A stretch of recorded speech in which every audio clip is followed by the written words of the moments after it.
Bonjour, je suis Sandrine Jaffré et je vais vous parler de la limitation du débit expiratoire chez le patient BPCO. Dans la BPCO, il existe une lésion des alvéoles caractérisée par l'emphysème ainsi qu'une atteinte bronchique.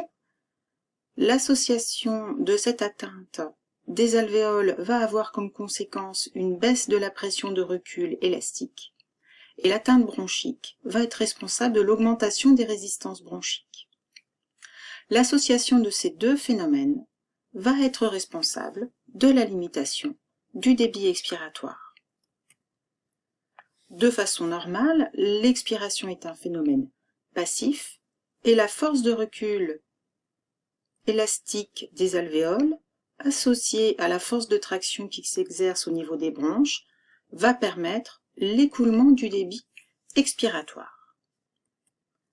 Chez le patient BPCO, l'atteinte des alvéoles va entraîner une baisse de la force de pression élastique et l'atteinte bronchique, à la fois avec l'inflammation bronchique qui va entraîner une réduction du diamètre, mais également l'atteinte des forces de traction radiale, va aboutir à un rétrécissement du diamètre bronchique qui va s'opposer à l'écoulement du débit expiratoire. Lorsque les niveaux de pression intrabronchique et extrabronchique seront équivalents, on arrive au point d'écale pression qui va s'opposer à l'évacuation du volume expiratoire. L'expiration sera donc incomplète et il restera un volume trappé en fin d'expiration. L'accumulation de ce volume trappé au fur et à mesure des cycles respiratoires va entraîner une augmentation des pressions intra-alvéolaires qu'on appelle l'autopep.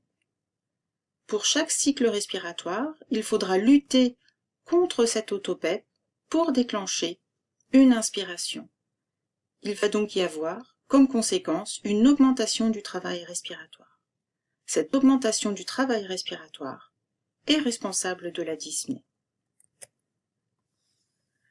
Les conséquences cliniques de cette limitation de débit expiratoire, elles sont claires puisque c'est l'hyperinflation dynamique que l'on va voir cliniquement sous forme de distension thoracique.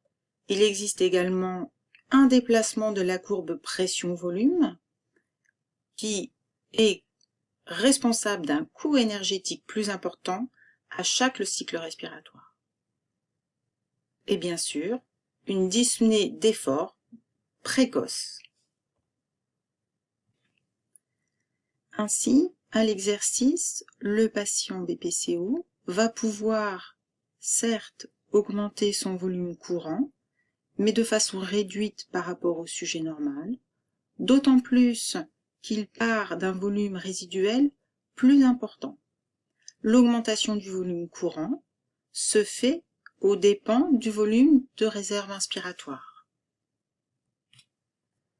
Comme on le voit sur ces schémas, à l'exercice, on constate une augmentation du volume courant. Il existe un point seuil au-delà duquel le patient BPCO ne peut plus augmenter son volume courant. Ce point seuil, qui est la limite au-delà de laquelle le patient ne peut plus diminuer son volume de réserve inspiratoire, est responsable de la dyspnée. Ainsi, l'augmentation de la fréquence respiratoire et du volume courant est responsable d'une diminution du temps expiratoire. L'ensemble aggrave le volume trappé et favorise la dyspnée. Ainsi, la BPCO, qui est caractérisée par une limitation du débit expiratoire, va entraîner une augmentation du volume trappé en fin d'expiration, responsable de la distension. Cette distension va générer la dyspnée qui va favoriser l'inactivité.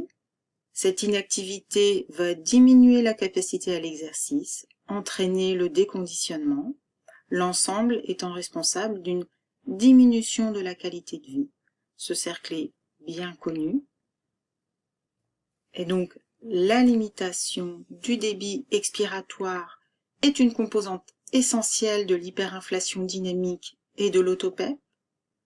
Elle est responsable de l'augmentation du travail respiratoire, de la dyspnée, de la diminution de la tolérance à l'effort et de l'altération de la qualité de vie.